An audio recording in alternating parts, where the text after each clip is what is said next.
If they say that I fell out of a window, don't believe them. Evgenia Belarusits wakes up in the morning and checks her phone. 8 missed calls from her parents and friends. She thinks, maybe an accident, maybe some dangerous event downtown. Evgenia lives in Kiev, the capital of Ukraine. She calls her cousin, who tells her Kiev has just been shelled. War has broken out.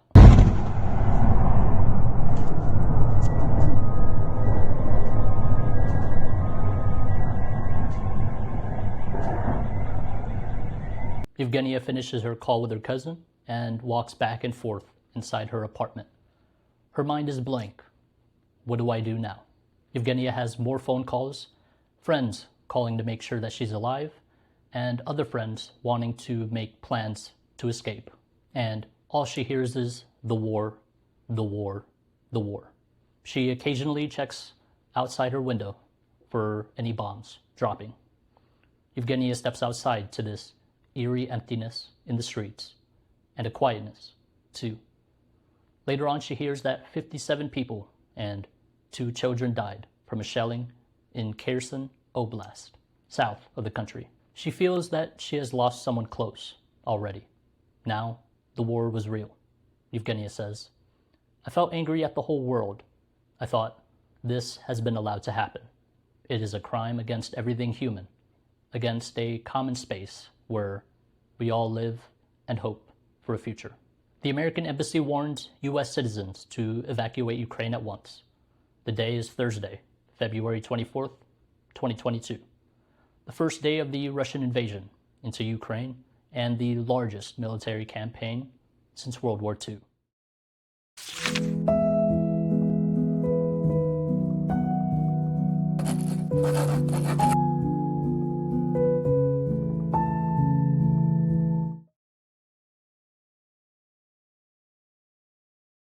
Hello and welcome back to the International Man of Mystery. I'm your host, Andrew Dulay. Join me in examining the human condition and the darkest depths of the human psyche throughout the world and throughout history.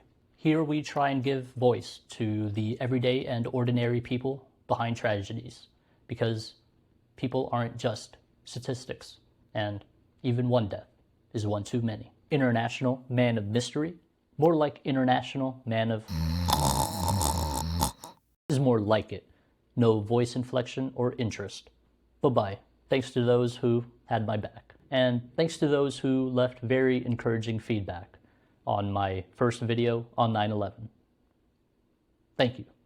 They say wherever there is war, innocent civilians always suffer the most. Of course, the events of the Ukraine-Russian conflict are predated with lots of history between the two nations.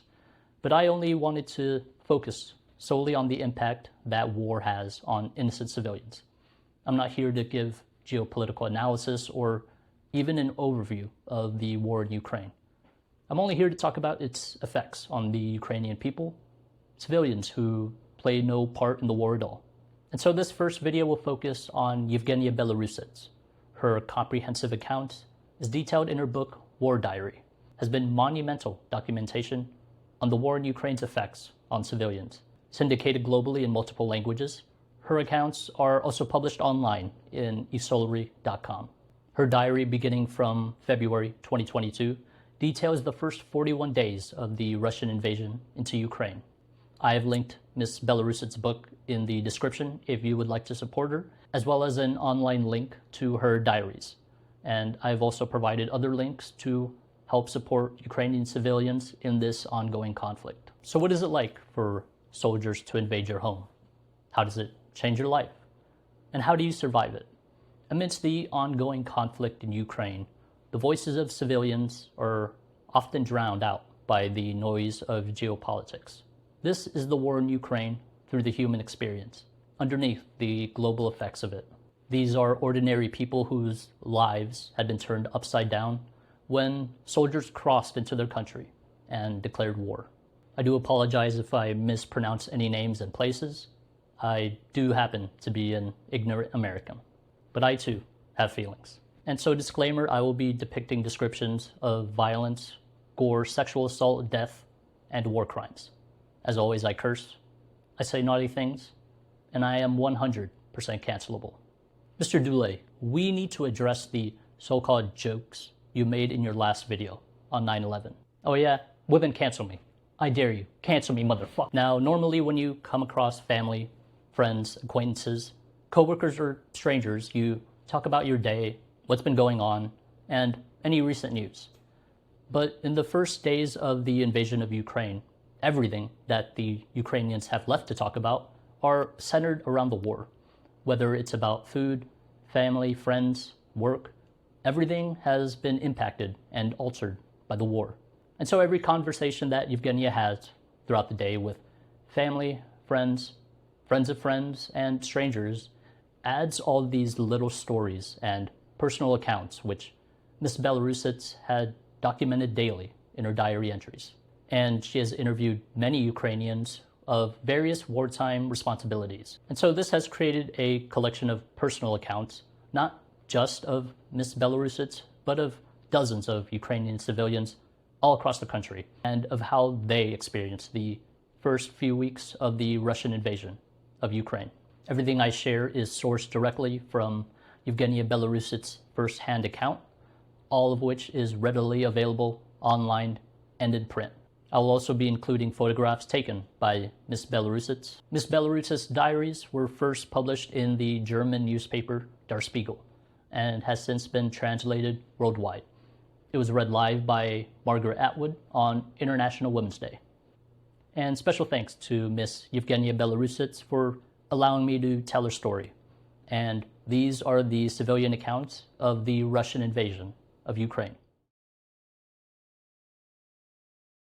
It is day 2, Friday, February 25th. Yevgenia is awoken by sirens. It's 7 in the morning and they are warning those nearby of an incoming air raid. She's now living in her parents' home, which is near the St. Sophia Cathedral in Kiev. It's 1,000 years old and a UNESCO monument. Yevgenia's mother thinks the Russians wouldn't dare bomb a holy cathedral, which is why the family has chosen to remain home instead of going to the shelters.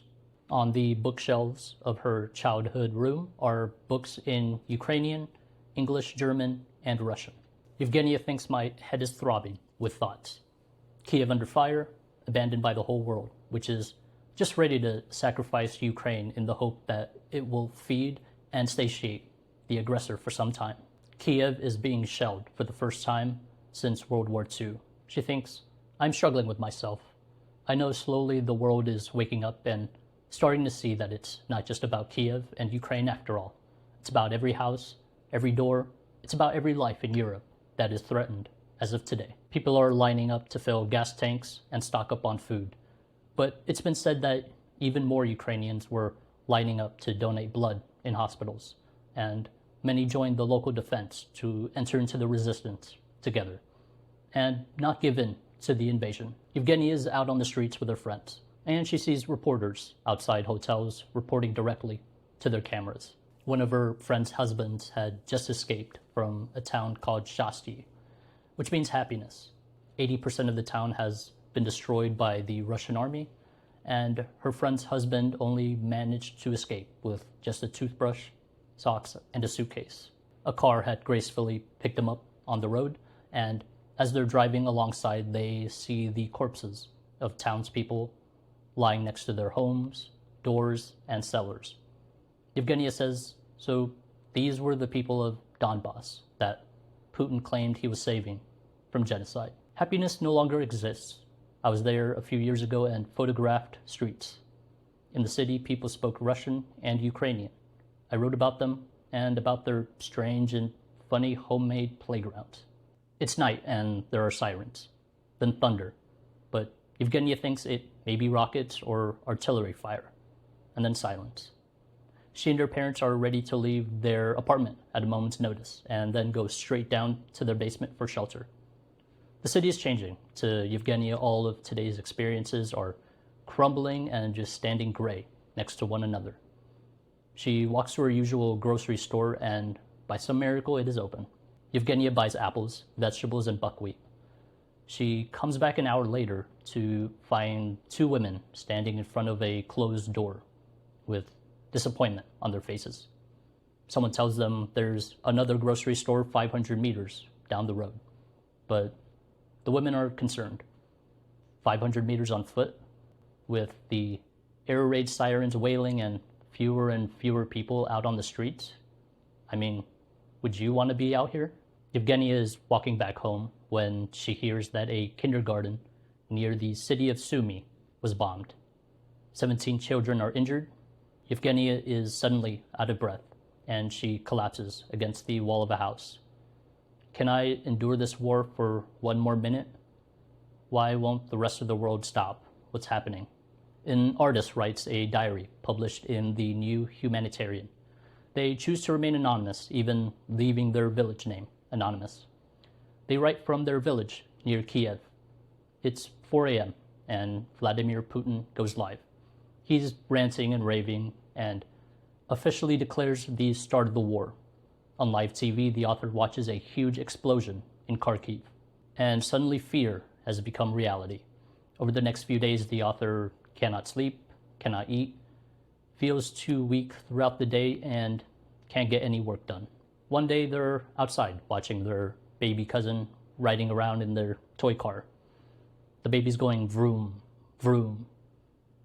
But then suddenly, boom. Then there are explosions and gunfights from afar. Anonymous sources came to Human Rights Watch and reported what had happened to them on February 25th. They're from Malaya Rohan, a village in Kharkiv. Russian soldiers enter their village. 40 villagers, mostly women and girls, take shelter in the school's basement. An anonymous 31-year-old woman, given the alias Olha by Human Rights Watch, is there with her 5-year-old daughter, her mother, 13-year-old sister, and her 24-year-old brother. Russian soldiers break into the school. They're armed with rifles and they open the basement doors. A soldier orders a woman give him her daughter. The mother refuses. Later that night, the soldier approaches Olha and makes her follow him upstairs to an empty classroom. He rapes her while holding a gun to her head and her face. She knew that if she went back downstairs and her daughter saw her, she would cry. Olha photographed her injuries and then shared them with Human Rights Watch. Afterwards, the soldier tells her that he's only 20 and that she reminded him of a girl he went to school with. International journalists report that much of the violence is systematic, that soldiers are encouraged to commit war crimes, to effectively dehumanize the civilian population. Olha would later say, "I am lucky to be alive."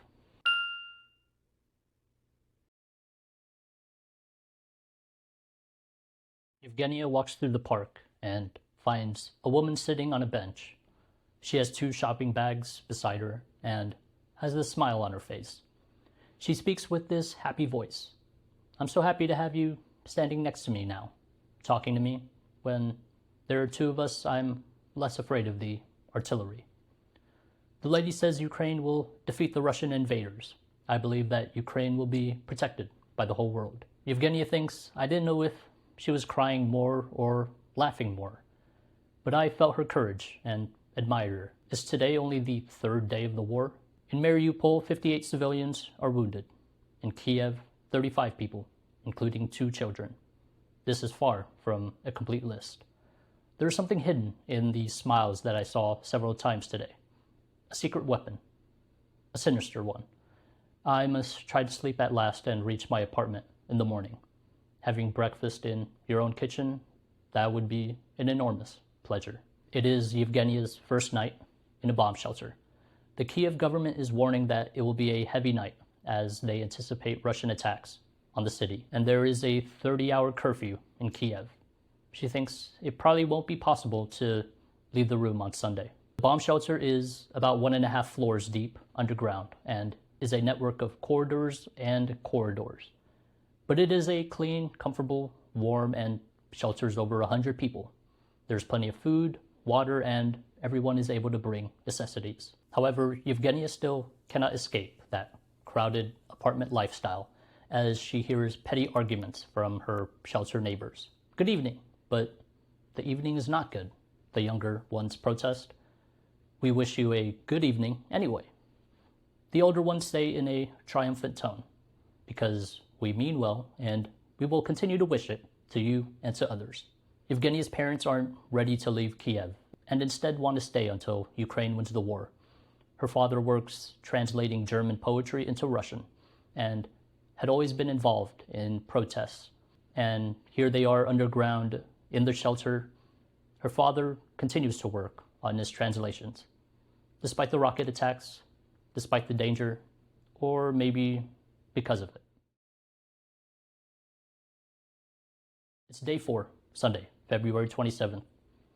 Victoria, Bogdan's mother, interviewed separately, told Human Rights Watch that on February 27th, she is in her village of Stary Bikiv in the Chernihiv region. Russian soldiers took her 29-year-old son, Bogdan, and her brother-in-law, Sasha. Victoria later hears gunshots. She runs around the building to see Bogdan and Sasha. Their hands are tied behind their backs and with gunshots to the back of their heads. I looked at my son's body. His pockets were empty. He didn't have his phone or keys or documents. There were reports of Russian soldiers deliberately taking wood from people's homes so that they wouldn't be able to cook or warm themselves. The city of Kiev is hiding all of their lights. Any indoor lights may attract Russian missiles and artillery fire. Yevgenia has taped her windows shut so that they won't shatter. She has only one lamp in each room, all of them just sitting on the floor, and it's hard to find her way around the apartment. The air sirens remind Yevgenia of an elephant's wail. The siren's message is simple: hide and hide well. Yevgenia needs to retain some form of routine, so she decides to clean her apartment. Yevgenia writes in her diary, cleanliness is a must in a dark room with taped windows. And the apartment may not get much cleaner, but following procedures and implementing plans is more important. On her TV, Russian terrorist groups embedded in Kiev had shot at a car of 2 women trying to flee the city. Their children were inside, and everyone was killed. Yevgenia hears that in the town of Shasty, the electrical station was bombed. Lights, water, and heating had all gone out. The elderly residents are forced to leave their homes in search of water and food. Then Russian bombs had struck them. A bus full of fleeing people was bombed. But because there are no journalists in Shasty, no one is able to report the attacks of the injured and the dead to the rest of the world.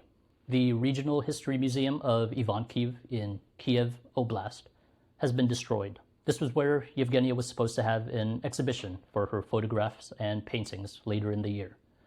She says that somehow, somewhere, this exhibition will take place. It's day 5, Monday, February 28th. Yevgenia reads that the city of Mariupol is bravely resisting the Russian troops, but is largely in darkness. The Russian SOP is to destroy a city's infrastructure and then bomb them to decimate the population, making way for a city invasion. In her city, almost all pharmacies are closed, restricting access for the elderly and medicine dependent to maintain their basic living standards. Electricity, water, and heat are always on the verge of being cut off.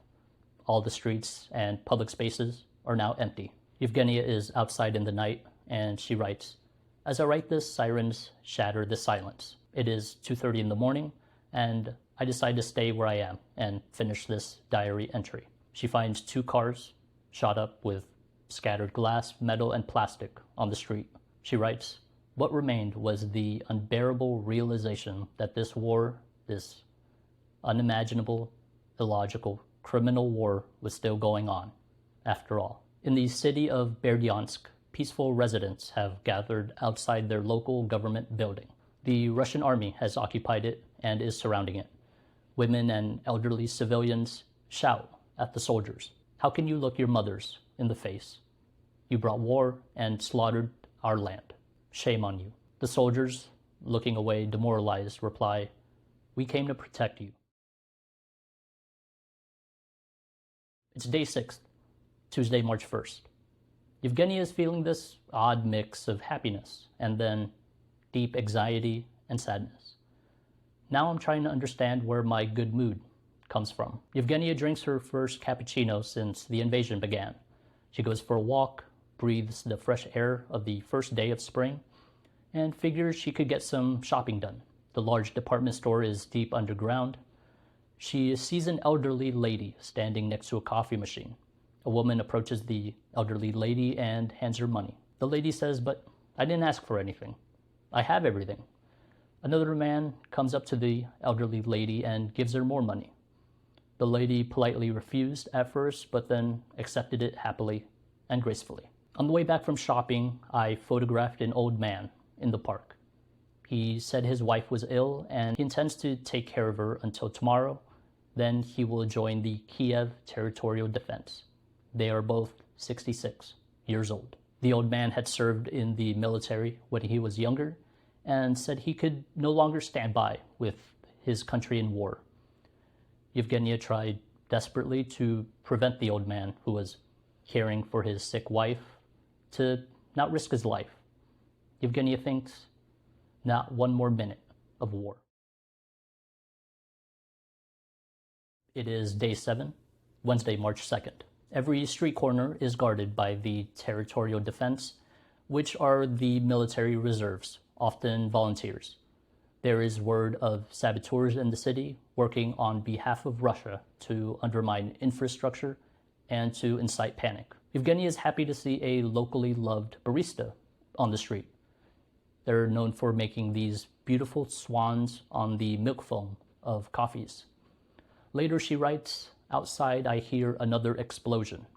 At such times fear overtakes me, and I think about how to save myself and the people I love from this situation. It is always a chain of relationships that I think about. It is not only my father and mother, but also my aunt, who is lying at home sick and weak. And not only my aunt, but also her whole family. And then I see other connections that are hard to break. In my imagination, 100 variants are already playing out for how all this can stop, how the war will end at this specific moment. Then I imagine us dancing in the streets."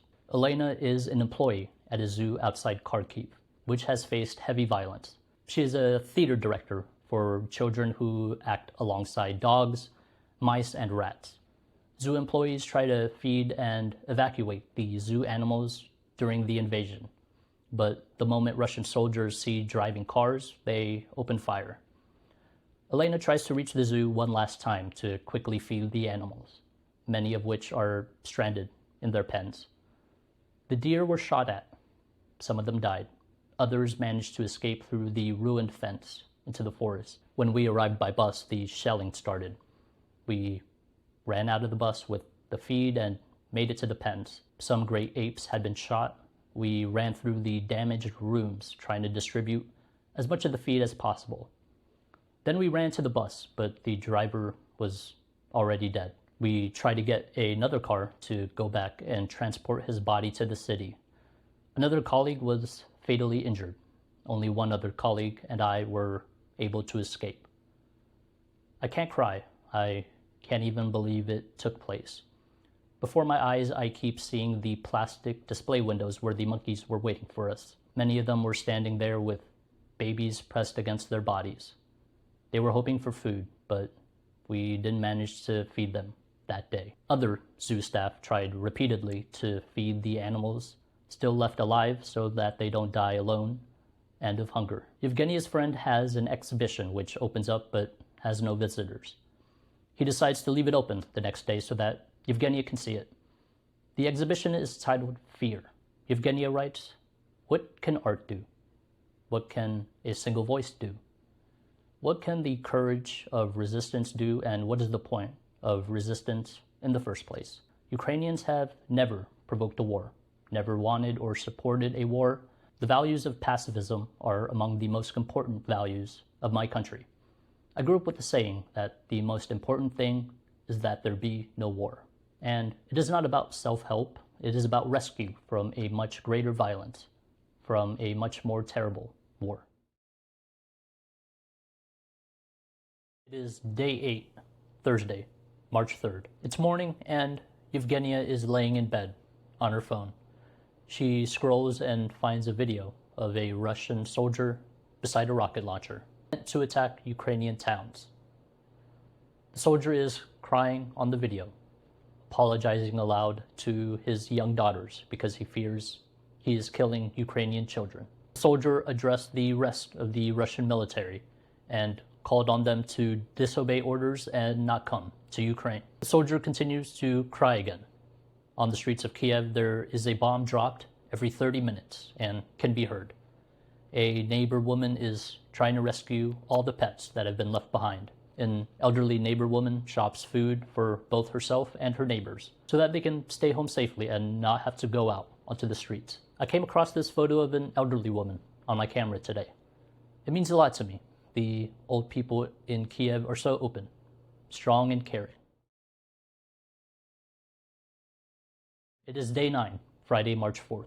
Human Rights Watch reported that on March 4th, Russian soldiers in Bucha forced 5 men on their knees on the side of the road. They pulled their t-shirts over their heads and shot each one in the back of their heads. Women that witnessed it screamed in horror. Yevgenia writes, the invaders have no political plan. They have no ability to come to power here permanently. You can't occupy this country. It is unrealistic. The war is a dream, a dictator's fantasy. She then goes to the store near her house to check if they have any bread. Yevgenia hasn't been able to buy bread since day 3, as it is rapidly sold out. Inside the store, she finds English-speaking men escorting a woman. Yevgenia helps the woman pick a detergent. One of the men say, "Do you know who you are standing with? This is one of the best photographers in the world." The woman laughs it off. "Please, I'm embarrassed." She tells Yevgenia her name, but Yevgenia can't remember it. The woman says, "You could follow me on Instagram." The woman and her escorts buy almost everything in the store and then say goodbye. Yevgenia feels this uneasiness wash over her. A bakery nearby is open for business. There is nice white bread on the shelves and they have coffee. Yevgenia has her first cafe coffee since the start of the war. Yevgenia is walking down an empty street. She wants to photograph it to capture the moment. Then a car stops next to her. 4 armed men jump out. They grab her phone, her bag, and ask her who she's working for. They search her phone and her bag. The men look nervous and tired. One of them says, "I understand it's your job, but please don't take pictures," because the Russians are bombing residential buildings and are using just about everything as a target. And say that there have already been 840 injured children. The 4 men then excuse themselves and drive away. This is a photo she took. Yevgenia gets home and gets a message from a friend. The friend is looking for someone they know, along with his wife and children. They are from Mariupol, and no one has been able to reach them for days. The last message the man had put out was, "If you know anyone who works for Western media, tell them. We are here almost without water, without food, without medicine, and now the electricity is cut off. They are destroying our town. Sartana, a village, keeps getting shelled. I don't know if there is anything left. So many victims." Yevgenia later writes, "This is no longer a war. This is a mass murder of the defenseless. The Ukrainian army is protecting us, but the Russian tanks, artillery, and rifles are aiming at peaceful people, women, and children." Day 10, Saturday, March 5th. She reads that the town of Belarus was destroyed by an airstrike, but thankfully a quick evacuation was organized. Humanitarian aid has finally come to the city of Mariupol. They are receiving long-needed food and medicine. Yevgenia is at the pharmacy with her mother, who has to wait for 5 hours in line for medicine. On the way home, she meets a man, Kirill, once part of the Kiev nightclub scene. He now regularly crosses the Dnieper River in order to cook food for people in bomb shelters, as well as for those in the Kiev territorial defense. He tells her it has become very difficult to have faith in others. As it turns out, they can suddenly throw bombs at other people and think they're right about it too. Kirill looks at her. "Do you happen to be a journalist who can write about me?" Yevgenia answers, "I might possibly write about our meeting in this diary." Kirill says, "Then I want to say that everything that is happening at the moment is a great beauty. I don't want to hide. feel free to take my picture if you like. She feels his good humor mixed with her bitterness, and it makes her laugh. Evgenia takes a photo of Kirill. Evgenia comes home and learns that the humanitarian food and medicine did not make it to Mariupol. The roads close to the city had to close due to continuous bombing, and two of her friends living around Mariupol have not been heard from for 4 days. Messages from friends are now becoming less and less frequent. A friend of hers tells her the village of Horensa was bombed and tells Evgenia that her uncle is having to hide in a basement. Evgenia helps her friend try and find evacuation routes for him.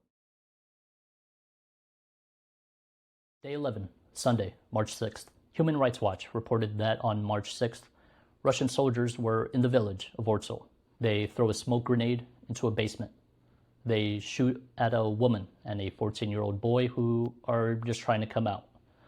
The woman dies from the gunshot wounds 2 days later. The boy had died instantly.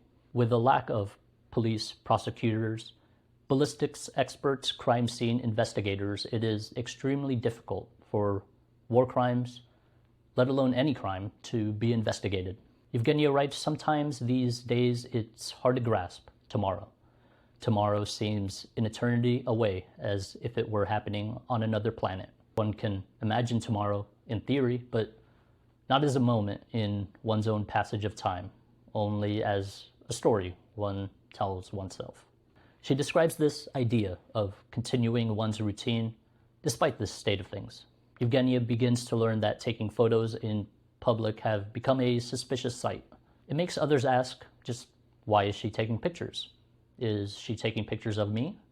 Who are these pictures for? And what could they do with them? Evgenia photographs Polina Veller, an artist in Kiev, who makes these masks out of yellow and blue plastic cable ties. Evgenia describes them as these strange veils. Evgenia writes, I thought about the power of the photographic image, a power that can be used to testify to what has happened, but which is also feared precisely for this reason. Out on the street, Evgenia sees groups of volunteers collecting food to hand out to those in need. Can you believe that just 2 weeks ago, everything in Kiev was functioning as usual? Cafes, restaurants, shops, and grocery stores. People walk the streets, sometimes without a destination, just strolling to familiar or popular places. Evgenia says that if you're outside, it's because of something important. You don't just take walks anymore because to be outside is to be at risk of bombs. If you're walking, it's either to get food or to get medicine. Later on, she witnesses women and children try getting on this bus, and what may be a bomb lands in front of the bus and knocks everyone over. I want to survive, so I can describe this evacuation in The Hague.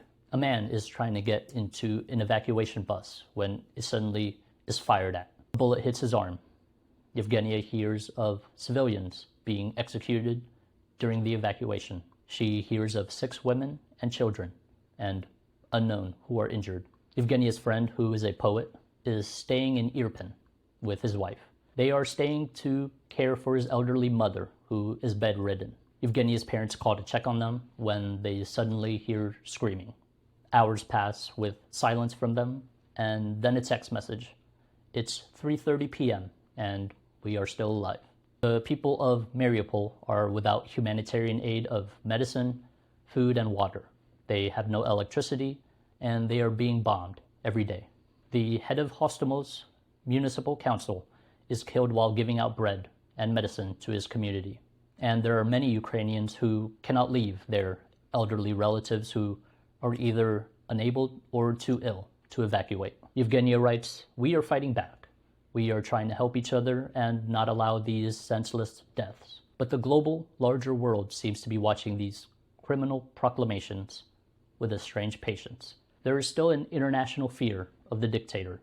Perhaps some still think that if they don't challenge or provoke him, he won't do anything worse. This caution has already cost so much, and it is getting more expensive every minute. We are all victims, but we are also all partly responsible. We cannot wait any longer. Stop this violence. Day 12, Monday, March 7th. Yevgenia receives a utility bill for her Kiev apartment. It reads, "We are writing to you with a request. If your financial means allow under these circumstances, please pay the utilities." Many Kiev utility workers joined the Ukrainian army and are now fighting for freedom. However, it is still important to pay the bills. She thinks, "Wherever I look, everywhere, I see war. It has become a total, all-encompassing way of life that swallows everything." An old friend of Yevgenia's, who is a historian and sociologist, is helping his mother evacuate. She's told to just bring one bag, but she arrives at the station with 4 bags and a suitcase. But she's crying as she boards this extremely crowded train. Horenka is a quaint little village which has been repeatedly bombed.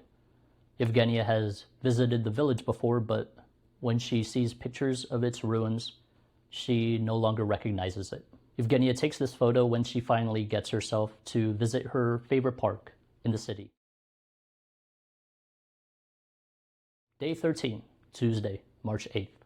In Zaporizhia Oblast, 2 postal workers are shot in their mail truck trying to deliver pensions to the local elderly, for those who could no longer leave their homes to collect their money which they need for prescriptions and food. And due to the conflict, the small pensions the elderly rely on is rapidly devaluing to inflation. Yevgenia writes, "The delivery of the pension was a symbol of care. It was a human gesture, more than simply welfare from the corrupt state. I can picture a mail truck, but picturing how such a truck could be shot at is beyond my imagination. I wish that everyone who delivers something, who cares for someone, reaches their destination safely tomorrow. That's why I'm hoping for this March 8th, I will be remembering those who, despite the danger to their lives, continue to take care of the people of this country and try to reach someone. And for those who have played Death Stranding, you know that every delivery is a promise." Yevgenia is watching videos posted online of Russian pilots who have been shot down and are interrogated. The pilots say, "We don't know who we dropped the bombs on.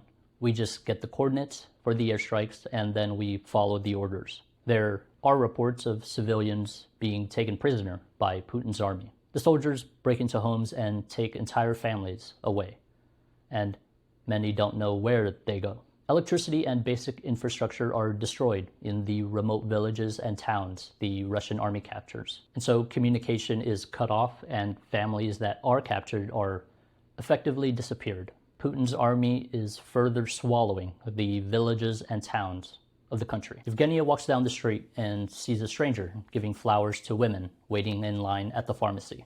It's International Women's Day. All the women have flowers in their hands and are waiting in a long line in the cold. Yevgenia's mother meets a modest woman who recites a poem she had written in Russian. She recites words of dictatorship, war, and then promises that this absolute, senseless evil could never win. A car stops beside the line and a stranger steps out and gives out even more flowers. Closed restaurants are cooking food for those in the territorial defense behind closed doors. And there's this theater group of elderly men and women called The Night is Still Young. Yevgenia's mother used to be the group's director. These elderly thespians have memorized hundreds of poems and can sing them beautifully. And now they want to volunteer for the territorial defense of Kiev. Day 14, Wednesday, March 9th. Residents flee the embattled city of Chernihiv on foot. Then Russian soldiers shoot at them outside the city. Some are killed. In Mariupol, an airstrike destroys a children's hospital and a maternity clinic. For Yevgenia, the days of wartime are trying to do something every hour, every minute, to organize something to help someone. A grocery store by Yevgenia's house is open to sell bread and eggs to nearby residents, but only because an employee volunteers to keep it open. Yevgenia knows a doctor who has not gone home since the start of the war. She writes, "Whatever is still functioning in this city of 3 million people is only there because someone doesn't sleep in their own bed for days on end and is helping others almost around the clock." Day 15, Thursday, March 10th. Tamara Kovalenko is in Puritan along with 30,000 of its residents. And she is now on a mission to empower her community. This community is the heart of her world. She and many others have organized mine safety, nuclear safety, and evacuation drills. Just because the civilians aren't soldiers doesn't mean they cannot defend themselves and protect themselves and their families. In Oktirka, Vladislav Holyakov is 60 kilometers away from the Russian border. He says that many of the elderly residents have been without water and food for many days, and just the sight of bread makes them break down into tears. We used to worry about what movie to watch at home, but now we worry about missile threats that can destroy our home. This war is illogical. When the politicians spoke of war and the soldiers lined the border and all the diplomats left the country, it all was a prediction for fulfilling a prophecy of war. Yevgenia hears that the civilian casualties of the war is much higher than military ones. A friend's mother is in Kharkiv. She's out on her balcony. There is a man speaking Russian, and she hears him relaying coordinates for a bombing strike. And next to her home, they are giving out food for those in need. It is clear to her what they are going to bomb. Another friend's father has been stuck trying to survive rocket and mortar attacks all around him. The father is now suffering from PTSD and no longer understands where he is nor what's happening to him. Another friend of Miss Belarusets had just been rescued. She had spent 12 days locked in her basement with no light and no food. Yevgenia walks out onto the street and sees food delivery services bringing food to elderly and sick people who cannot leave their homes. Yevgenia takes this photo, but when she does, an elderly couple approaches her. "Why are you taking pictures? Who are you taking pictures for?" They detain her and question her for being a Russian spy. Day 16, Friday, March 11th. Yevgenia writes, "I understand what photography is for. I've occupied myself with photography for a long time, but I have never understood it as practically as I do now.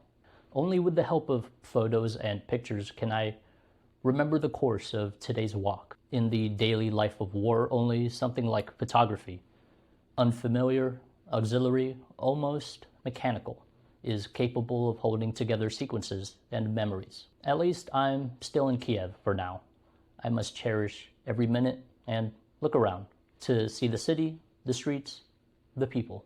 Yevgenia meets two young women who tell her they belong to the volunteer army of Ukraine. Yevgenia takes this photo. City workers spray paint public maps in order to deter Russian saboteurs embedded in the city from coordinating strikes. The city workers are escorted by the territorial defense, and Yevgenia is allowed to photograph as long as she hides everyone's faces. Day 17, Saturday, March 12th. Yevgenia cannot sleep.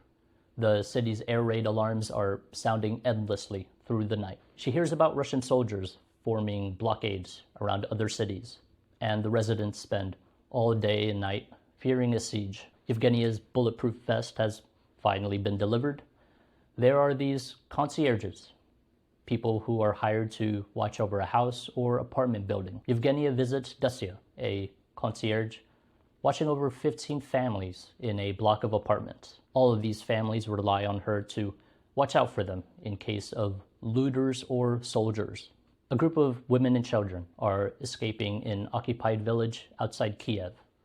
The village had a Soviet-era name, which translated to victory. Russian soldiers fire on the women and children. 7 women and 1 child are killed. Yevgenia views the worldwide sentiment towards the war as this: the Russian regime is inhumane and murderous, but also very dangerous and unpredictable. We cannot imagine what this ghastly person will do to the world if he loses the war in Ukraine. If he wins, however, then the world will gain a little time to prepare and to consider how to better understand the situation. This kind of reasoning teaches the world that if you barely interfere, then the suffering will not spread too widely. Fear continues to sell with no sanctions imposed on it. We are now living through the consequences of this thinking, which like all great crimes of the world, is spread in many languages by 1,000 different voices. It is a question not only of history and suffering, which can be repeated over and over again, but also the habit of making sacrifices and satisfying monsters or perpetrators of violence. And so this monster flexes his strength by attacking women and children who leave victory on foot and cannot protect themselves against his heavy weapon. Day 18, Sunday, March 13th. So long as there is light outside, it is safe to have lights on in your home. But then once night falls, everyone in Kiev lives in near darkness, because any light source can become a target for strikes. Alexei used to work in this cafe in Kiev. It closed once the war started, but now Alexei decides to open the cafe back up and operate it all by himself. Alexei tells Yevgenia, "I wanted to do something, anything, so I thought it over and decided that the best thing to do was to open the cafe." Though he worries for his parents and sister, he hasn't seen them in years, and they are near Luhansk in the occupied territories. Today is Alexei's birthday, but he's here operating the cafe. He says everything has lost its former meaning. "I only remembered yesterday that today is my birthday. Besides, it's Sunday." They laugh. To them, it no longer makes any difference. Yevgenia writes, "Then we both had to laugh because it no longer makes any difference whether it is Sunday, Monday, or Friday. The breaks in the rhythm of life are determined differently during wartime and just come without warning." On the streets, Yevgenia meets a couple walking their 2 small dogs. They just escaped a village by the Dnieper, but they won't reveal the name of their real town out of safety. They are both 85 years old and had escaped with 4 of their relatives, and now they're staying with their young grandchildren in their small apartment in Kiev. For them, it is a drastic change from their lifetime in the village. Yevgenia takes their picture. Day 19, Monday, March 14th. The sirens are drawing out this endlessly long day. Families from Irpin, Bucha, and Warsaw have fled to Kiev. Some villages have been cut off from food or water since the invasion. Families have to walk long distances, vulnerable to soldiers, spies, and bombings. A family with 5 children are on their way to Kiev. They've been on the road for days. Then they run out of drinking water and are forced to drink the thawing snow. Sophia is an 18-year-old medical student who volunteers as a paramedic for the army. She is scared, but she is ready to go to war for her country and her people. Sophia's father, a businessman, was sent to the front back in 2014. She thinks back to that time when both Yevgenia and Sophia felt that war with Russia was inevitable. Sophia says that even at 14, she knew she had to mentally prepare for war and to be asked to help her country. The last summer, Sophia was in Avdiivka, a heavily shelled town north of Donetsk, and she was there along with the Ukrainian Hospitalers Medical Battalion. Yevgenia takes her photo. Sophia describes her time in Avdiivka, then she pauses. "Wait a second. I can hear the air defense. That means targets in Kiev might have been hit." Yevgenia gets home and reads that a missile hit a high-rise building. 70 people evacuated, 10 people injured, 1 person killed. At the same time, a bus carrying refugees from the eastern Ukrainian town of Isum is also bombed, but there is no news of survivors. And all this happened when Ukraine and Russian representatives were meant to discuss negotiations. Yevgenia writes the word war, but it hardly describes the terror, the targeted murder of the defenseless. War does not cover the merciless attacks against homes and buses carrying refugees. Official, internationally recognized figures say that 2,357 people were killed in Mariupol, and in Kharkiv, 600 residential houses were destroyed. At 5 in the morning, Yevgenia is awoken when her house shakes from a strong explosion. This cold feeling spreads across her stomach. She looks through the window to check on her neighbors' houses and then her parents' house. How can the world put an end to this crime? It is not only a war, but also a continuous terrorist attack. And it looks like these crimes that subjugate and colonize the Ukrainian people are meant not only to intimidate us, but to terrify the whole world. Despair and fear help to make this terror possible. Day 20, Tuesday, March 15th. In Ozira, Tetiana Boykiv and her husband, Kolia, have been hiding in their cellar. A Russian soldier comes to their home and confronts them. The soldier then asks Kolia about his phone. What have you been recording? Are you a spy? Now there are two soldiers and their commander. I'm a religious person, Kolia says. I haven't hurt anyone. The soldier puts a black bag over Kolia's head. His wife demands to know what they're going to do with him. The soldier says, shoot him, and they take him away. Tetiana cries in horror, though she never sees his body. Later on, a local priest has taken photos of every deceased person they bury, so that their identities and deaths are not forgotten. Through this, Tetiana truly learns her husband's fate. His hands were curled into fists, and his body was fixed in a fetal position. The joints of his legs were bent at strange angles. One eye was swollen shut, and his skull had been crushed. She cries, "My Kolia, Kolia." Police retrieve Kolia and 4 other men from a common grave. Tetiana says, I didn't want to bring someone else to my house. Even without the eyes, I could tell it was my husband. Once, Kolia said to me, Tatiana, what's the point in living for oneself? It's when you have someone next to you. You can feel happy, she recalled. Someone to live for, somebody to bake for, somebody to work for. A Russian task force captures a hospital in Mariupol. They have kept all the doctors and some 400 residents hostage and have locked them in the basement. Russian soldiers went door to door, capturing residents and bringing them into the basement. Buildings are destroyed and shelled as fighting continues in the streets. But elsewhere in the city, 20,000 Mariupol residents are able to evacuate through a humanitarian corridor. This is what Yevgenia's friends have been waiting for weeks. Some, however, are still unable to abandon their sick or elderly family members who cannot move. Yevgenia walks through a subway station that was bombed overnight. There are shards of glass everywhere, a roof is caved in, plastic doors deformed by the blast wave, and hundreds of broken windows.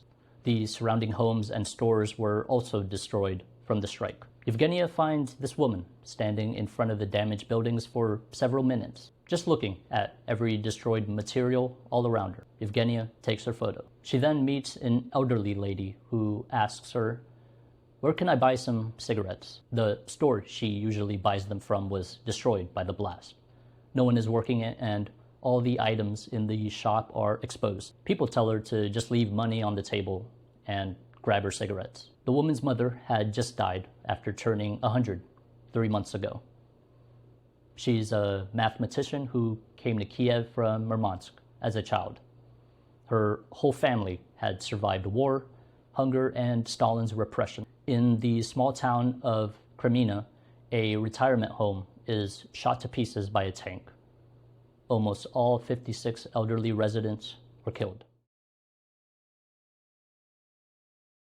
Day 21, Wednesday, March 16th.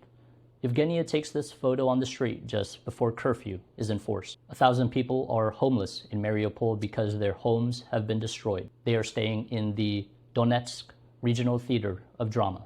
They have written the Russian word for children on the ground and in chalk. The words can actually even be seen by satellite. And they hope that this word can protect them from being bombed. But despite this, the theater is still struck and it's destroyed. And the area is still so dangerous that relief workers cannot approach it to search for survivors. Eventually, rescue workers reach the theater's rubble and are able to dig out survivors. Yevgenia writes, "Someone has given this war permission. The world has deliberated, doubted, and still allowed it."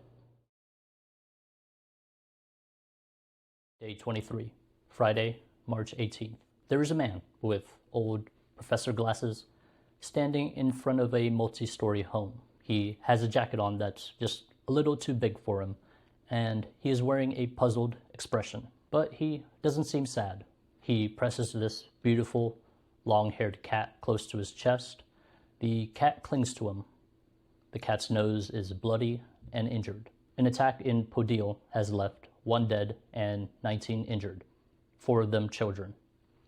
The man in Professor Glasses lives in his apartment, and suddenly there is a strike and his building catches fire. The first thing he grabs is his cat and immediately runs out with nothing else.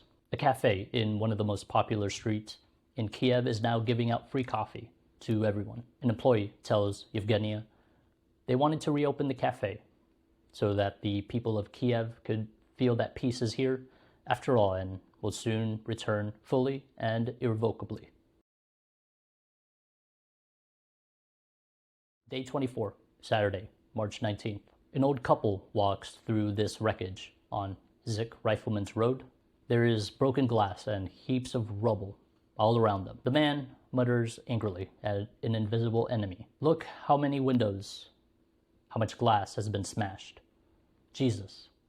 They haven't thought about the fact that they'll have to clean this up. All this chaos just to say, the Russians did it to us. It seemed to Yevgenia their whole world was in ruin. Despite the ruins and shards of glass, a woman still comes by every day to throw breadcrumbs and feed the pigeons. It's sunny, it's quiet, and there's a deceptive illusion that everywhere is safe. At home, Yevgenia sleeps in her small study up until the air raid sirens sound, which happens between 4 and 5 a.m. Yevgenia will then move into her corridor where she has spread blankets over the floor. The shelter where she spent the first few nights of the war is now overcrowded, and there is barely any room to be comfortable. Most of the bombing occurs in the morning between 4 and 6 a.m. They say the reason is because Ukrainian air defenses are likely exhausted from operating overnight. Lisa is a designer, and she passes by a flower store that's miraculously open. And they're giving out bouquets, so Lisa got 2. And she's planning on giving it to someone else. Yevgenia takes her photo. Her father is in the territorial defense and was sent to Oktirka, a heavily attacked town. Lisa has since been unable to sleep as she constantly fears for his life. She sees videos of scorched earth, burnt walls, and piles of black metal of the fighting in the town. Lisa tells Yevgenia this was the center of our city. Lisa explains in a calm voice, this was our municipal administration. This was the Arts and Culture Center. Here was the school I attended. Day 25, Sunday, March 20th. Yevgenia is trying to write today's entry, but the air raid alarm has been blaring for an hour. Then she hears gunfire. Her mother calls Yevgenia to say she's watching a plane shooting downwards. Yevgenia looks out her window to see drones flying over their house, and they're being shot at. They're trying to take them down, so she calls the police to give them coordinates of the drones. Later, Yevgenia sees videos online of the attacks and writes, you can see the night being ripped apart by white flashes that grow taller than any skyscraper and blanket our houses below. When I try to tell myself that all this is happening right now to the people in my city, to those I meet every day on the streets, to passerby, doctors, vendors, artists, teachers, and that this deadly light threatens me at night too, I feel nausea and dizziness. I can't close my eyes, can't find peace. That's what I want to describe to you. Tomorrow morning, I will read this text again. If I do, it will mean that I survived the night. A friend of Yevgenia shares a letter they received. There's a couple and their child hiding in a small apartment in Melitopol. They are slowly running out of food, and the city is under Russian occupation. The Russian Secret Service and military are arresting residents who are defying the occupation. Demonstrators are being shot in the leg, no one is able to find any safe exit routes, and people are being black-bagged and taken away. Yevgenia captures this photo. The apartments in Kiev look peaceful, even in the midst of war. Neighborhood balconies are blanketed in colorful sheets, which are supposed to conceal and protect residents. This is the kind of photo I wanted to choose for today's entry, even though it might not fit. The sheets are nice and innocent, and they say little about death. Is it possible to condemn me, my city, and the people of Mariupol Melitopol, and other cities to death, to play with us in a game of annihilation in front of the whole world. I keep asking myself, what happened to us all that this became possible? Day 26, Monday, March 21st. There's an elderly gentleman with his hand-tied broom, and he stands next to 3 large trash bags on the street. Yevgenia shows him her press credentials and takes his photo. He tells her, "I am proud to be here in Kiev in these difficult days, taking care of the cleanliness of our city. Every day people are putting up plywood to cover blown out windows and doors, all in the hopes of putting up the real glass panes, doors, and shop windows once again, and returning Kiev to its pre-war state." Yevgenia learns that yesterday's attacks had happened because a TikTok video revealed the location of Ukrainian tanks. But the tanks were long gone by the time of the bombing. And instead of tanks, the bombs had struck a populated apartment building and a shopping mall. And this is why many Ukrainians treated Yevgenia with suspicion as she went around the city taking photographs. Pictures can be dangerous. They can reveal things without intending to. They transform the city into a military object just by existing, even though the documentation of one's life through photos has become a modern habit that can help us process pain, fear, and danger. While language can be deceptive, a photograph seems to capture something irrevocably and at the same time speak for itself. One wants to give an account, not with words, but with the irrefutable image. At the train station, I saw a young woman with a baby. She asked me if I knew whether there was a train to Chernivtsi, which is not far from the Romanian border. She was from a village outside Kiev and hoped to find safety in Chernivtsi. She smiled and then her face became grave. "But my mother is still in our village. She didn't want to leave. I want to go back. I want to go home." Yevgenia and her mother leave the train station and see these buses. All the buses had come from Irpin, where Russian soldiers were going door to door and occupying the city block by block. And through the dusty bus windows, Yevgenia sees the tired faces of both old and young. They were all looking as if staring something very far away into the distance. In the evening, I saw that train tickets were being sold again.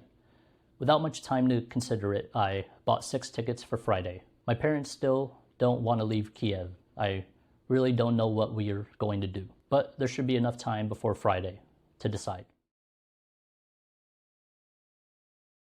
Day 27, Tuesday, March 22nd. When you're in lockdown and a curfew keeps you from leaving your home, your glimpses of the outside world are only through the internet. And through the telephone game of the internet, people are predicting the end of the war like a weather forecast, all through long talking head video monologues. Yevgenia writes, "Many phone numbers have been disconnected. A humanitarian catastrophe is in full swing in all occupied territories. Hunger reigns and people are kidnapped and arrested. I miss all the walls, all the houses of this city that I haven't seen yet, that I haven't photographed, that have already disappeared and have been destroyed, that have become unrecognizable, incinerated." Day 28, Wednesday, March 23rd. The curfew has been lifted and the air raid alarms have stopped. Finally, I can leave the house. Maybe even do some grocery shopping. Yevgenia walks out onto the street after a long lockdown, and then the sirens sound off again. She's about to hurry back home when she sees 2 students talking on a park bench. They strike up a conversation. The girl is Sonia, who is studying law and ended up stuck in Kiev after the invasion. The two have continued to study for school so that once the war ends and they are able to return, they can pick their studies right back up. In Kherson and Berdyansk, residents are protesting against their occupiers, and the Russian Secret Service and soldiers are attacking, shooting, and arresting the protesters. Some are even being deported to Russia. In the small town of Pologi, the internet and electricity are in and out. Food is scarce, and some residents are only able to survive because a small bakery is working to feed their whole district with bread.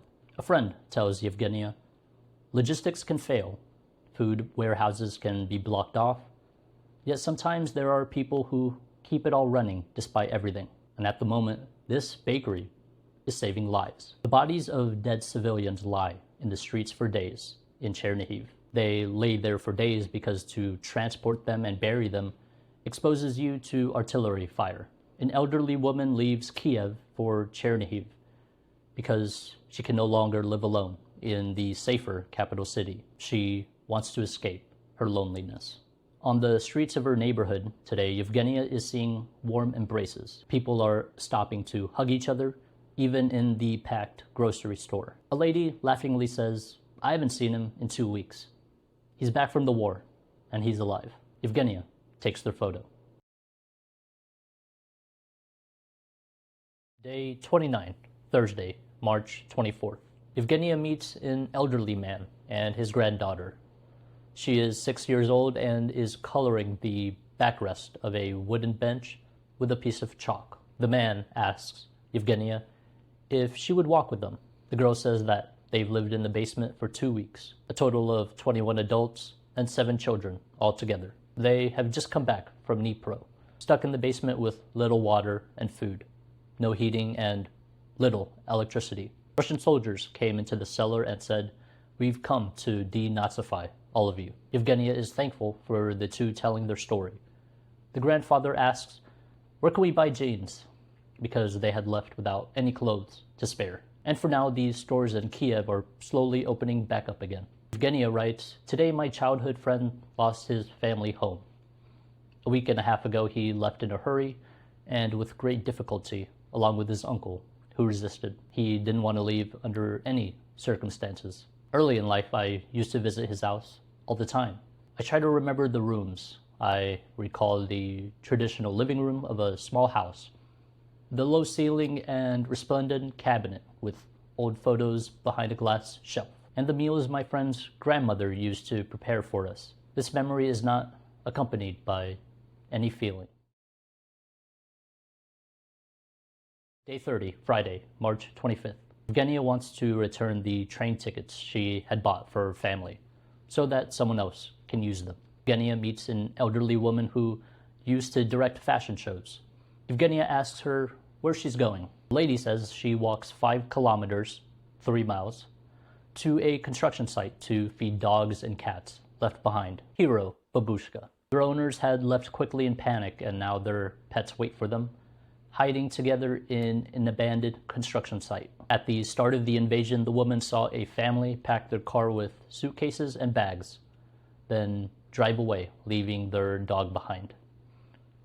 The little boy cried and begged his mom to bring his dog, but they didn't. The dog ran beside the car for a long time before being left behind. After seeing this, the woman decided she would feed as many abandoned animals she could find. It's nice because it is very unlike that episode of Chernobyl. And an aside, some parallels with this conflict and the Chernobyl incident, they happened in Ukraine. People fled their homes in panic, animals got left behind, and it was all Russia's fault. Irina is a psychologist living in the small town of Hersh. It is under heavy artillery and rocket fire, and phosphorus bombs had recently been fired. Yet Irina continues to work and support children and the elderly. Irina has to travel to Kiev for pharmacy medication because all the pharmacies in Hersh are closed and there is no working ATM. And just this morning, the school she worked at as a child psychologist and art teacher was shelled by rockets. Timofey is 14 years old. He and his family have lost their home and other family members. His father joins the military to defend his country, and Timofey wants to stand by his father doing so. Yevgenia takes Timofey's photo, and every day he plays football, soccer, with his friends in the empty streets. Day 31, Saturday, March 26th. Andriy is a local doctor who spends every night treating his community. He tells Yevgenia that Russian saboteur groups are firing at commuter trains. He also has relatives near Chernihiv, and Russian soldiers are raiding homes looking for alcohol. They can even be seen out on the streets, clearly drunk. They will gather to shoot at apartment buildings or buses. They shell trains traveling between small towns and break into apartments and houses. When the soldiers are confronted by residents, it is clear that the soldiers themselves know very little of how the war is truly going. The Russian soldiers' smartphones are confiscated when they deploy, and so all the information they receive is from their own military. And of course, the Russian government always tells the truth. The official statement of the Russian military is that Kiev is half occupied, and they have had endless success occupying Ukrainian cities. The Russian soldiers have outdated maps from 2015, where many places have different names. The soldiers will also confiscate the phones of residents to further cut off communication among Ukrainians. Irina, the psychologist, her sister-in-law is a maternity ward doctor for a hospital that has been shelled. This attack made headlines around the world. One of her pregnant patients is killed. The doctor's mother is a collector of old porcelain jewelry and trinkets. A few days later, the doctor's mother is hiding in her cellar when a bomb strikes it. She is killed and her father survives. The shelling was so heavy that a burial of remains is not possible. Nothing else remains, not even her porcelain collection. Evgenia writes, "One must find the courage to stop the aggressor. The world will never forgive itself for these crimes." Day 33, Monday, March 28th. When I began this diary, I didn't plan to pursue it for too long because I assumed the war would last only a few days. It's really impossible, I thought, that such a war won't come to an end at once. It's not doing anyone any good. The casualties are much greater than people think. Evgenia interviews soldiers in the center of Kiev. She asks them, "What were you before the war?" "I was a lawyer, another a mechanic." On Krishatik Street, Evgenia meets an elderly lady walking with heavy shopping bags. The lady asks, "Have you heard about the negotiations?" She goes on to say, "How can we believe the Russians? Do you think that lives can be saved? After a hiatus, they will surely attack us again." To Evgenia, she belonged to those who still believed that this war is unthinkable and will promptly disappear, like a dream.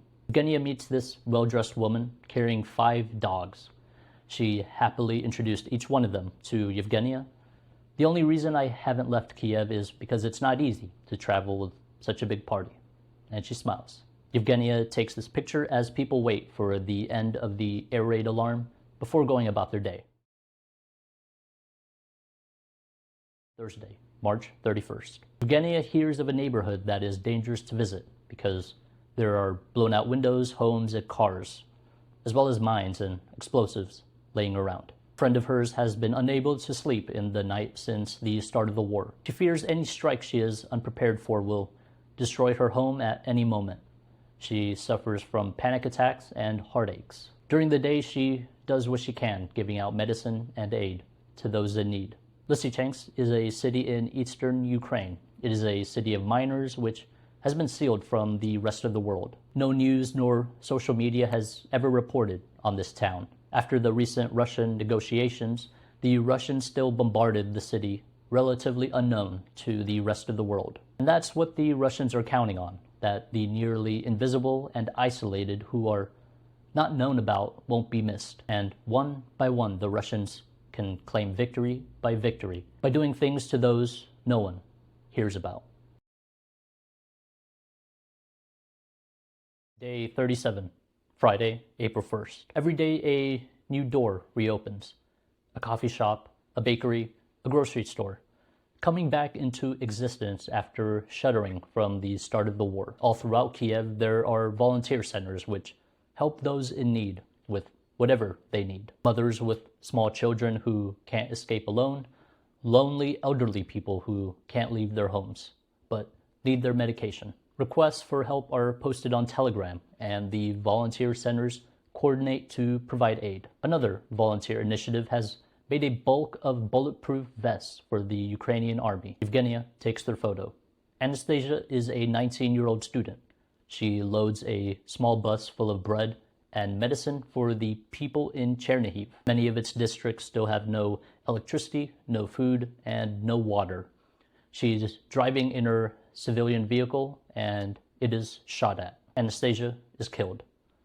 Evgenia sees the photographs of the small bus stopped in the middle of the road, blackened by fire, full of bullet holes.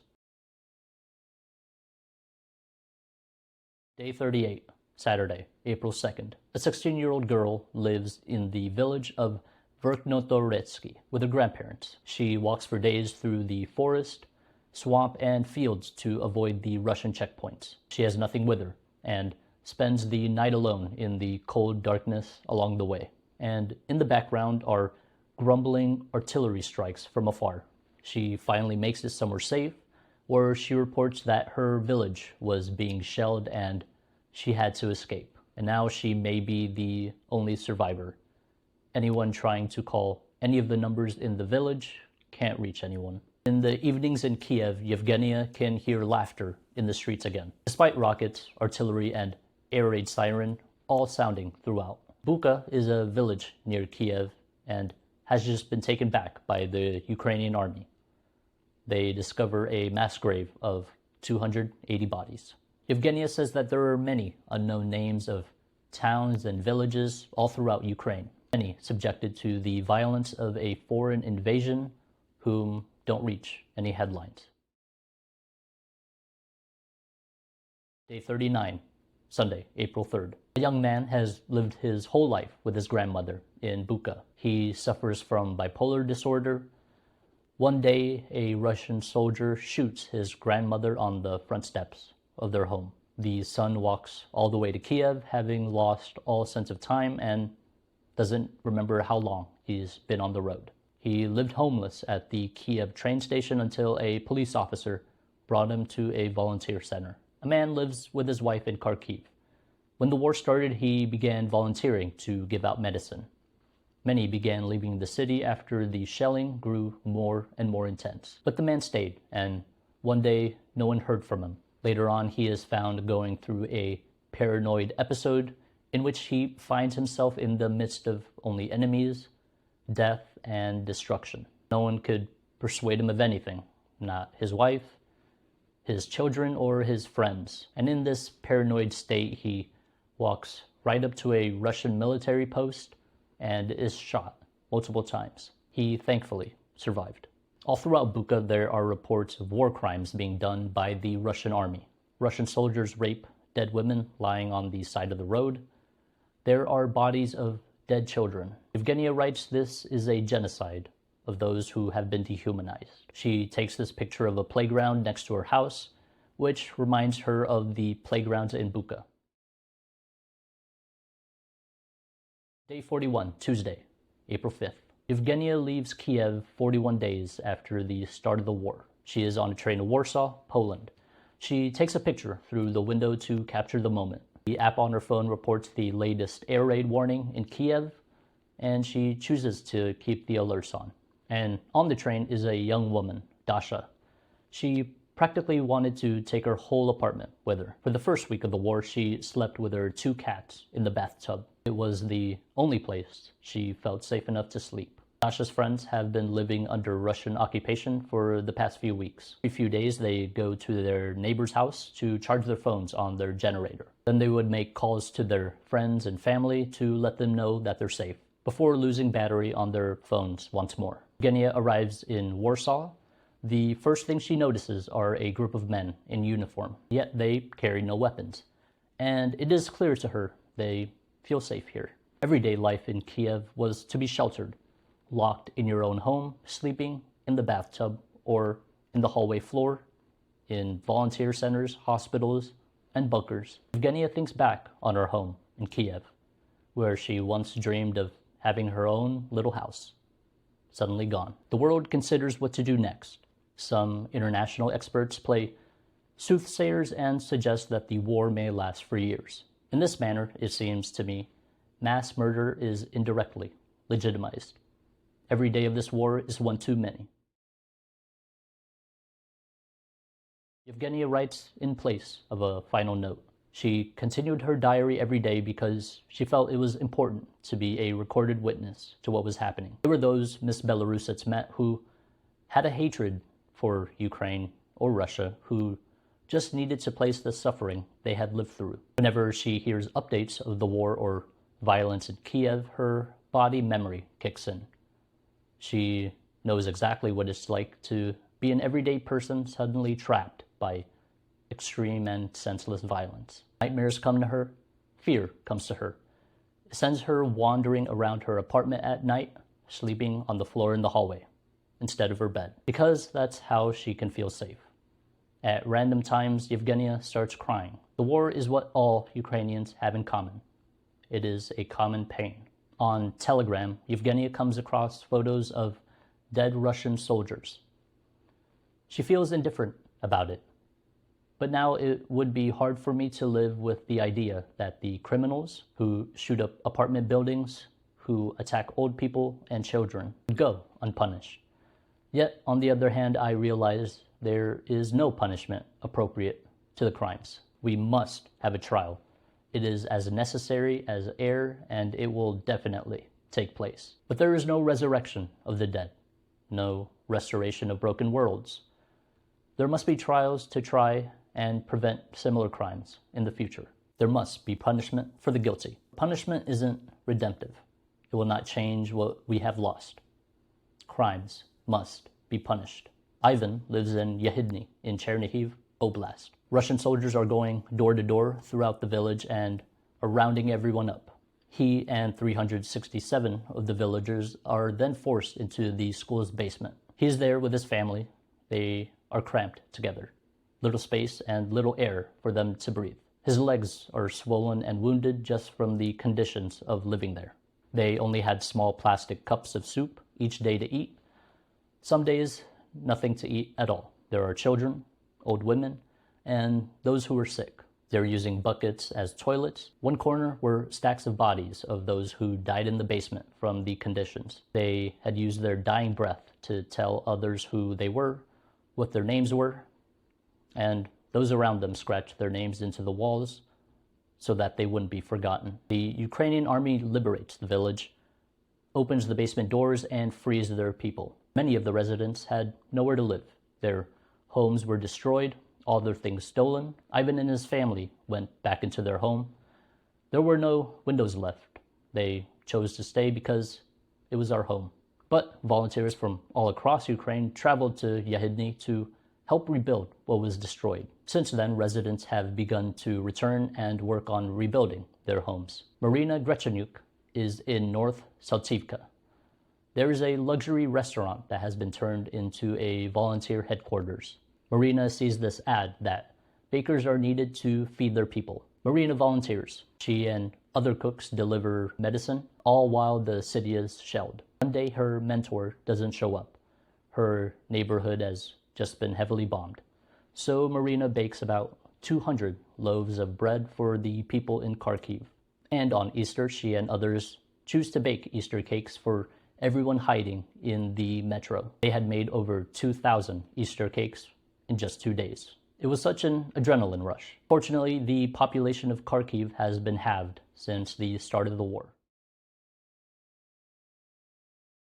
Day 181. Tuesday, August 23rd. Yevgenia returns back to Kiev since leaving. The air raid sirens wake her up at 3 in the morning. While living in Berlin, she had gotten used to sleeping throughout the night once more. In Zaporizhia, Kharkiv, and Mykolaiv, they have made different alarms to warn the residents of specific attacks. Church bells will chime for a chemical attack, and storm bells will ring for a radioactive attack. Yevgenia is told, "Sometimes I think it would be better not to know a single person at the front. I go to sleep every night, scared to death.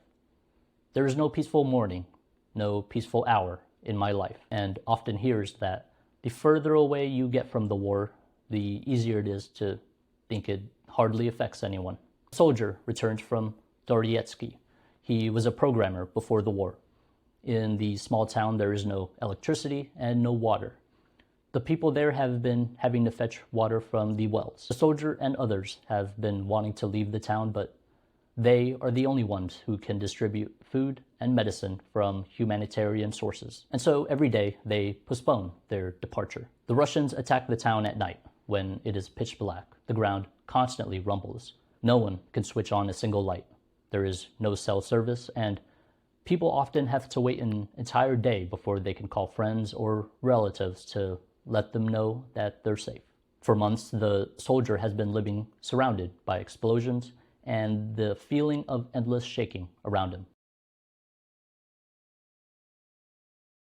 I wonder how it can be that global knowledge of these anticipated crimes against international law, human rights, and the environment does not help to stop them, but instead becomes a pretext for new warnings. If a man from Mariupol wants to go to Russia to get his estranged children, he must go through a filtration camp. They force him to undress, and they examine his body for any tattoos that may support Ukraine. People in the occupied territories are made to sing the Russian anthem.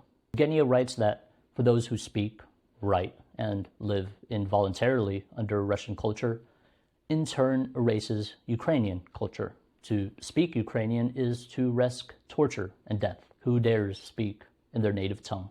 Evgenia concludes, even in this small enumeration, one sees a huge discrepancy in the dimensions of violence. The places of birth, previous places of life, education, body, pronunciation. These seem to fix the speaker in a particular identity with such expressive force that their actual language and speech almost lose meaning. Through the grids of fixed aggressive perception, I see lost opportunities in many languages and voices that I miss. The anonymous author who wrote to the New Humanitarian writes, I hope we survive this. I hope the beautiful, peaceful, happy world I once knew will come back after we are able to heal. I want to listen to music again, to laugh, to love, to be able not to think of the horror and chaos we are living through right now. Will we ever fully recover? Ukraine was never a perfect country, if such a thing could exist, but I loved it more because of that. Everything seemed possible with enough effort and luck. Startups, media projects, art projects, adventures, photography, beauty, life, love. That is the kind of world I now realize I've lost, but not forever. Ever since the start of the Russian invasion into Ukraine on February 24th, 2022, millions of Ukrainian civilians have endured loss, psychological and physical trauma, sexual abuse, and various war crimes. The International Criminal Court and various international organizations have since opened investigations into these war crimes. There may be well over 40,000 war crimes over the course of this war, and Ukrainian prosecutors are committed to persecuting every single one of them.